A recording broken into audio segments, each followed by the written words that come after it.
জয় একজন মেধাবী ছাত্র, কিন্তু ভাগ্যের নির্মম পরিহাসে তার বাবা হঠাৎ মারা যান এবং পরিবারের সমস্ত দায়িত্ব তার কাঁধে এসে পড়ে।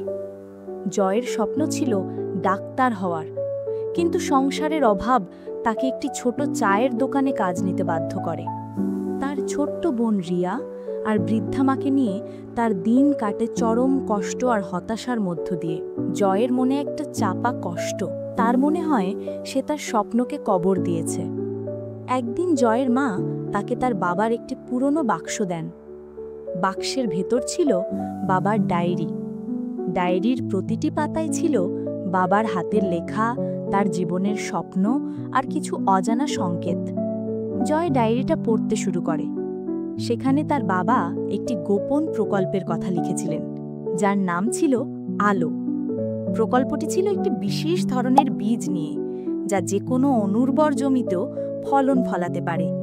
কিন্তু প্রকল্পটি অসম্পূর্ণ ছিল, কারণ এর সবচেয়ে গুরুত্বপূর্ণ অংশ, অর্থাৎ বীজগুলো কোথায় আছে তা কোথাও লেখা ছিল না। ডায়েরির শেষ পাতায় একটি অদ্ভুত ঠিকানা লেখা ছিল, যেখানে সূর্য অস্ত যায় সেখানেই আলো জাগে। জয় প্রথমে এর অর্থ বুঝতে পারে না, কিন্তু এক রাতে তার মনে হয় তার বাবা সম্ভবত কোনো অজানা রহস্যের কথা বলতে চেয়েছেন। সে ঠিক করে তার বাবার অসমাপ্ত কাজটি সে শেষ করবে। সে তার সামান্য জমানো টাকা নিয়ে সেই ঠিকানার সন্ধানে বেরিয়ে পড়ে। তার একমাত্র সঙ্গী তার বাবার পুরনো ডায়েরি। জয়ের পথটা সহজ ছিল না। পথে তার সমস্ত টাকা চুরি হয়ে যায়। হতাশ হয়ে সে যখন একটি গাছের নিচে বসে কাঁদছিল, তখন একজন রহস্যময় বৃদ্ধ এসে তাকে একটি রুটি আর পানি দেন। বৃদ্ধটি জয়ের বাবাকে চিনতেন বলে জানান। তিনি বলেন, তোমার বাবা একজন মহান মানুষ ছিলেন। তিনি চেয়েছিলেন যেন সবাই সমৃদ্ধি পায়। বৃদ্ধটি জয়ের কাছে একটি ধাঁধা দেন, আলো তার জন্মদিনে জ্বলে উঠবে। জয় ভাবতে থাকে, আলো প্রকল্পের জন্মদিন কবে? তার মনে পড়ে তার বাবা তাকে সবসময় তার জন্মদিনের একটি উপহার দিতে চেয়েছিলেন, কিন্তু কখনো দিতে পারেননি। জয়ের জন্মদিন কাছেই ছিল। সে বুঝতে পারে আলো প্রকল্পটি আসলে তারই জন্মদিনের উপহার। সে তার মায়ের কাছে ফোন করে তার বাবার ডায়েরির শেষ পাতায় লেখা জন্মদিনের তারিখটি নিশ্চিত করে। সেই ঠিকানায় পৌঁছানোর পর সে একটি অন্ধকার গুহা দেখতে পায়। গুহার ভেতরে তার বাবার লেখা কিছু সংকেত অনুসরণ করে সে একটি গোপন কক্ষে প্রবেশ করে। সেখানে সে দেখতে পায় তার বাবা একটি বিশেষ পাত্রে বীজগুলো লুকিয়ে রেখেছেন, আর পাশে লেখা আছে, এই বীজগুলো শুধু তখনই ফল দেবে যখন তুমি তোমার স্বপ্নকে সবার সাথে ভাগ করে নেবে। জয় সেই বীজগুলো নিয়ে গ্রামে ফিরে আসে। সে তার গ্রামের সমস্ত গরিব কৃষকদের সেই বীজ দেয়। সবাই প্রথমে তার কথায় বিশ্বাস করতে চায় না, কিন্তু জয় তাদের বোঝায়। তারা সেই বীজগুলো অনুর্বর জমিতে বপন করে। কিছুদিন পর অলৌকিকভাবে সেই অনুর্বর জমিতে সোনালি শস্য ফলে। জয়ের হাতে তার বাবার অসমাপ্ত কাজ সম্পন্ন হয়। গ্রামের মানুষরা তাকে শুধুমাত্র একজন কৃষক হিসেবে নয়, বরং একজন মহান নেতা হিসেবে সম্মান জানায়। জয়ের মা আর বোন তার এই সাফল্যে গর্বিত হয়। জয় তার নিজের স্বপ্ন পূরণ করতে পারেনি ঠিকই, কিন্তু সে হাজার হাজার মানুষের মুখে হাসি ফুটিয়েছিল। একদিন জয় তার দোকানের টেবিলে বসে তার বাবার ডায়েরিটি পড়ছে। ডায়েরির শেষ পাতায় লেখা ছিল, দুঃখের পরে সুখের আলো দেখা যায় যখন তুমি নিজের জন্য নয়, বরং অন্যের জন্য কিছু করো। জয় তার বাবারই কথাটার আসল অর্থ বুঝতে পারে। তার চোখে জল আসে, তবে তা দুঃখের নয়, বরং এক অসাধারণ তৃপ্তির। এক ছিল ছোট্ট একটি গ্রাম, তার নাম ছিল শান্তিপুর। সেই গাঁয়ে এক ছোট্ট কুঁড়ে ঘরে বাস করত এক বৃদ্ধ দম্পতি, রহিম চাচা আর সাকিনা বিবি। তাদের একমাত্র নাতনি ছিল নুরি, যার চোখ দুটি ছিল তারার মতো উজ্জ্বল, কিন্তু পেটে ছিল ক্ষুধার জ্বালা। অভাব ছিল তাদের নিত্য সঙ্গী। সকাল থেকে সন্ধ্যা পর্যন্ত রহিম চাচা আর সাকিনা বিবি হাড় ভাঙা পরিশ্রম করতেন, তবুও দুবেলা পেট ভরে খাবার জুটত না। নুরি ছোট্ট হলেও বুঝতে পারত তাদের কষ্ট। সেও চেষ্টা করত নানাভাবে সাহায্য করতে, কিন্তু তার ছোট্ট হাতে আর কতটুকুই বা সম্ভব। তাদের একমাত্র সম্পদ ছিল একে অপরের প্রতি অগাধ ভালোবাসা আর বিশ্বাস। একদিন সন্ধ্যাবেলা আকাশ ভেঙে বৃষ্টি নামল। নুরি ঘরের বাইরে উঁকি দিচ্ছিল যদি কিছু শুকনো কাঠ খুঁজে পাওয়া যায়। হঠাৎ তার চোখে পড়ল কুঁড়ে ঘরের পাশেই বৃষ্টির জলে ভিজে একটি ঝলমলে টিয়া পাখি পড়ে আছে। তার ডানাটি ভেঙে গেছে। নুরি দৌড়ে গিয়ে পাখিটিকে তুলে আনল। পাখিটির রং ছিল সবুজ, আর চোখে ছিল গভীর মায়া। সাকিনা বিবি পাখিটিকে দেখে প্রথমে একটু ইতস্তত করলেন। তাদের নিজেদেরই খাবার জোটে না, সেখানে একটি পাখির যত্ন কিভাবে নেবেন? কিন্তু নুরি তার তারার মতো চোখ দুটি তুলে মিনতি করল, দাদি দেখো না, পাখিটা কেমন কষ্ট পাচ্ছে, একে বাঁচাও না প্লিজ। নাতনির আবদারে সাকিনা বিবির মন গলে গেল। তারা নিজেদের সামান্য চাল থেকে কয়েকটা দানা বাঁচিয়ে পাখিটিকে খেতে দিলেন। কয়েকদিন কেটে গেল। নুরি আর তার দাদি দাদা মিলে পাখিটির খুব যত্ন নিল। পাখিটি ধীরে ধীরে সুস্থ হয়ে উঠল। সে আবার উড়তে শিখল। একদিন সকালে নুরি পাখিটির খাঁচার কাছে গিয়ে আদর করছিল। পাখিটি হঠাৎ মিষ্টি সুরে বলে উঠল, নুরি, তোমার কি চাই বলো? নুরি চমকে উঠল। সে ভাবল পাখিটা বুঝি মজা করছে। সে হাসতে হাসতে বলল, আমার আর কি চাইব, যদি এক বাটি গরম ভাত পেতাম তাহলেই হতো। কথা শেষ হতে না হতেই তাদের বিস্ময়কে ছাপিয়ে খাঁচার সামনে একটি ধোঁয়া ওঠা গরম ভাতের বাটি হাজির। সুগন্ধ ছড়িয়ে পড়ল সারা ঘরে। রহিম চাচা আর সাকিনা বিবি হতবাক। এ কি সত্যি নাকি স্বপ্ন দেখছেন তারা? তারা একে অপরের দিকে তাকালেন, তারপর ভাতের বাটিটির দিকে। তারা আবার পরীক্ষা করলেন। সাকিনা বিবি মনে মনে ভাবলেন, যদি কিছু টাটকা সবজি পেতাম। আর আশ্চর্য, মুহূর্তেই তাদের সামনে টাটকা সবজি এসে গেল। তারা বুঝলেন এ কোনো সাধারণ টিয়া পাখি নয়, এ এক জাদুর টিয়া পাখি। তারা পাখিটির নাম রাখল মিঠু। মিঠু তাদের দিকে তাকিয়ে বলল, আমি কেবল ভালো মনের মানুষের ইচ্ছা পূরণ করি, লোভীর নয়। তোমরা যদি দয়া আর ভালোবাসা দিয়ে আমার যত্ন নাও, তাহলে তোমাদের কোনো অভাব থাকবে না। কিন্তু মনে রাখবে, আমার জাদু শুধু প্রয়োজনে ব্যবহার করবে, আর যা পাবে তা অন্যদের সাথে ভাগ করে নেবে। রহিম চাচা, সাকিনা বিবি আর নুরি মিঠুর কথা অক্ষরে অক্ষরে পালন করতে লাগলেন। তারা মিঠুর জাদুর সাহায্যে নিজেদের ক্ষুধা নিবারণ করলেন, কুঁয়েঘরটি মেরামত করলেন, কিন্তু তারা কখনো লোভী হলেন না। তাদের যা প্রয়োজন শুধু সেটুকুই চাইতেন, আর যা পেতেন তা গ্রামের অন্য গরিব মানুষদের সাথে ভাগ করে নিতেন। তারা বলতেন, এবছর আমাদের ফসল খুব ভালো হয়েছে, অথবা দূর সম্পর্কের এক আত্মীয় কিছু সাহায্য পাঠিয়েছেন। গ্রামের মানুষ তাদের উদারতা দেখে মুগ্ধ হতো, কিন্তু তাদের হঠাৎ সচ্ছলতার রহস্য কেউ জানত না। কিন্তু সুখ বেশি দিন গোপন থাকে না। গ্রামের এক লোভী মহাজন ছিল, তার নাম ছিল লোভী চাঁদ। সে দেখল রহিম চাচাদের অবস্থা হঠাৎ করে ভালো হয়ে গেছে। তাদের ঘরে এখন দুবেলা ধোঁয়া ওঠা ভাত রান্না হয়, নুরি নতুন জামা পরে। লোভী চাঁদের মনে সন্দেহ জাগল।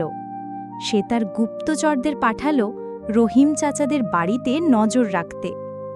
গুপ্তচরেরা দেখল নুরি প্রায়ই একটা টিয়া পাখির সাথে কথা বলে, আর তারপরে তাদের ঘরে অদ্ভুতভাবে জিনিসপত্র হাজির হয়।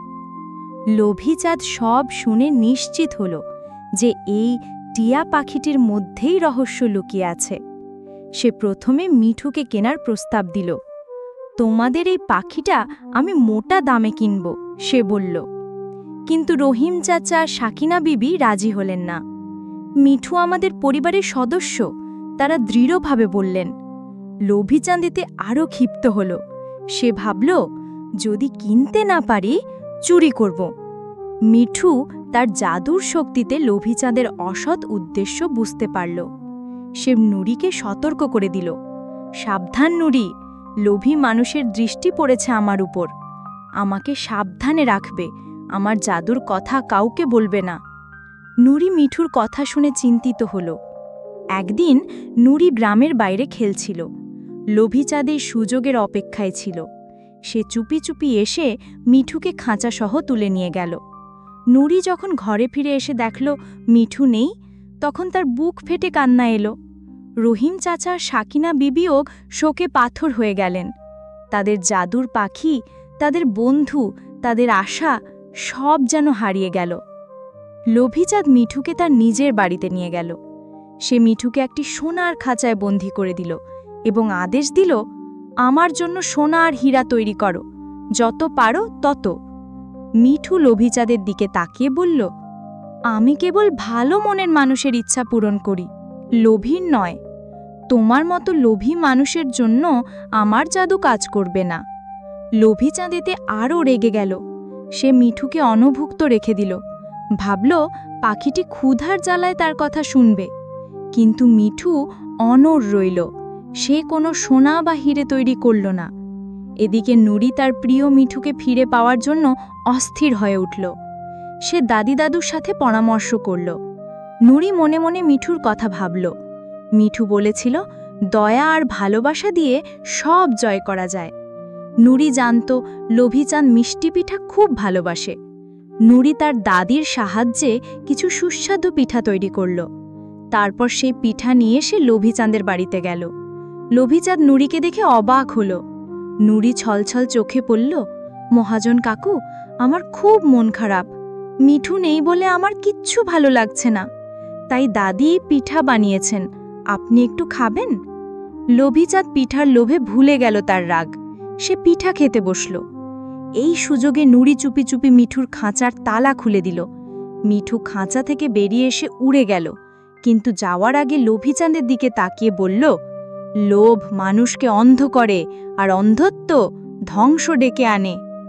নুরি, রহিম চাচা আর সাকিনা বিবি আনন্দে আত্মহারা হয়ে গেলেন। তারা মিঠুকে বুকে জড়িয়ে ধরলেন। এদিকে মিঠুর কথা শুনে লোভী চাঁদের মনে ভয় ধরল। তার ব্যবসা ধীরে ধীরে খারাপ হতে লাগল। সে বুঝতে পারল মিঠুর কথা সত্যি ছিল। তার লোভই তাকে অন্ধ করে দিয়েছে। সে আর কখনো রহিম চাচাদের বিরক্ত করল না, বরং নিজের ভুল বুঝতে পেরে কিছুটা হলেও ভালো মানুষ হওয়ার চেষ্টা করল। নুরি আর তার দাদি দাদা মিঠুর সাথে সুখে শান্তিতে বসবাস করতে লাগল। মিঠুর জাদু তাদের জীবনে কখনো অভাব আসতে দিল না, কিন্তু তারা কখনো তাদের উদারতা ভোলেননি। তারা সব সময় গ্রামের দরিদ্র মানুষদের সাহায্য করতেন। নুরি বড় হলো আর মিঠু সব সময় তার পাশে রইল। মিঠুর মিষ্টি গান আর তার জাদুর গল্প সারা গ্রামে ছড়িয়ে পড়ল, যা মানুষকে মনে করিয়ে দিত যে সত্যিকারের জাদু লুকিয়ে আছে মানুষের দয়া, ভালোবাসা আর উদারতার মধ্যে, কোনো সোনা বা হীরার মধ্যে নয়। আলী নামে এক সৎ ও পরিশ্রমী যুবক ছিল। সে প্রতিদিন রুটি তৈরি করে বাজারে বিক্রি করত। তার রোজগার এতই কম ছিল যে অনেক সময় নিজের পেট ভরানো কঠিন হয়ে পড়ত। তার দিন কাটত দুঃখ আর দারিদ্র্যের মধ্যে। তবুও তার মনটা ছিল উদার। একদিন তার শেষ রুটিটুকু সে এক ক্ষুধার্ত বৃদ্ধাকে দান করে দেয়। বৃদ্ধা খুশি হয়ে তাকে একটি জাদুকরী রুটি উপহার দেন। তিনি বলেন, এই রুটিটি তুমি যত ভাঙবে তত নতুন রুটি তৈরি হবে। তবে মনে রেখো, এই জাদু শুধু তখনই কাজ করবে যখন তুমি নিঃস্বার্থভাবে অন্যকে সাহায্য করবে। বৃদ্ধার কথা শুনে আলী প্রথমে বিশ্বাস করতে পারেনি, কিন্তু যখন সেই রুটি থেকে এক টুকরো ভাঙে, তখনই আরেকটি নতুন রুটি তার হাতে চলে আসে। আলী অবাক হয়ে দেখতে থাকে কিভাবে তার সামনে রুটির স্তূপ জমে যাচ্ছে। সে বুঝতে পারে এই রুটির জাদু শুধু তার নিজের জন্য নয়, বরং সবার জন্য। প্রতিদিন সে তার রুটি গরিব মানুষদের মধ্যে বিলিয়ে দিত। তার এই উদারতা দেখে গ্রামের মানুষরা খুব খুশি হয়। আলীকে এমনভাবে রুটি বিতরণ করতে দেখে তার লোভী প্রতিবেশী তার ওপর নজর রাখতে শুরু করে। সে মনে মনে ভাবে, আলী এত রুটি পাচ্ছে কোথা থেকে? নিশ্চয়ই এর পেছনে কোনো রহস্য আছে। সে গোপনে আলীর পিছু নেয় এবং দেখতে পায় কিভাবে জাদুকরি রুটি থেকে নতুন রুটি তৈরি হচ্ছে। লোভের বশে সেই রাতে সে আলীর ঘরে ঢুকে রুটিটি চুরি করে নিয়ে যায়। পরের দিন সকালে আলী উঠে দেখে তার জাদুকরি রুটিটি নেই। সে দুঃখ পায়, কিন্তু বৃদ্ধার কথা তার মনে পড়ে। সে জানে এই রুটির জাদু শুধু অন্যের ভালোর জন্য ব্যবহার করা যেত। অন্যদিকে লোভী প্রতিবেশী রুটিটি নিয়ে তার ঘরে বসেছিল। সে রুটিটি ভেঙে নতুন রুটি বানাতে চেয়েছিল, কিন্তু কিছুতেই কিছু হচ্ছিল না।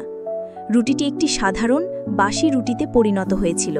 আলী জাদুকরি রুটি হারালেও তার মন খারাপ হয়নি, কারণ ততদিনে তার উদারতা আর ভালোবাসায় সবাই মুগ্ধ হয়ে গিয়েছিল।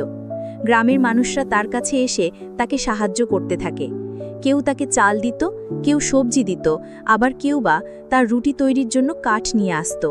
আলী বুঝতে পারে প্রকৃত সম্পদ বা জাদু কোনো রুটিতে থাকে না, তা থাকে মানুষের ভালোবাসায়। তার উদারতাই তার জীবনের সবচেয়ে বড় জাদু হয়ে গিয়েছিল। একদা এক গভীর অরণ্যের ধারে বাস করত এক অতি দরিদ্র কাঠুরে, যার নাম ছিল করিম। প্রতিদিন ভোরবেলা সে তার পুরনো কুঠারটি কাঁধে ফেলে বনের গভীরে যেত, আর সন্ধ্যা নামার আগে কাঠ কেটে বাজারে বিক্রি করে যা পেত তা দিয়ে কোনো মতে তার ছোট্ট পরিবারের মুখে অন্ন তুলে দিত। অভাব তাদের নিত্য সঙ্গী ছিল, কিন্তু করিমের মনে কোনো দিন লোভের ছায়া পড়েনি। সে ছিল সরল, সৎ এবং পরিশ্রমী। একদিন কাঠ কাটতে কাটতে করিম বনের এমন এক গভীরে চলে গেল যেখানে সে আগে কখনো যায়নি।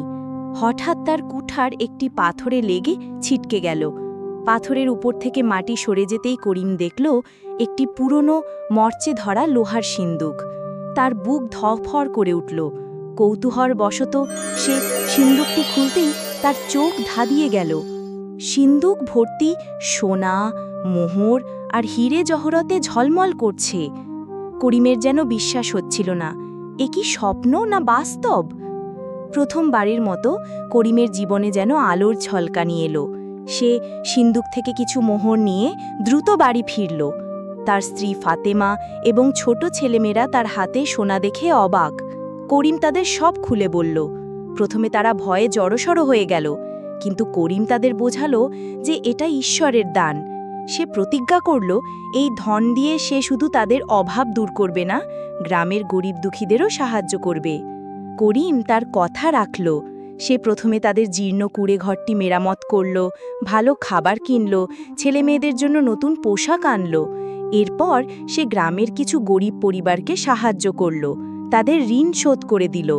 গ্রামের সবাই করিমের এই বদান্যতায় মুগ্ধ হয়ে গেল। করিমের মনে তখন এক অদ্ভুত শান্তি।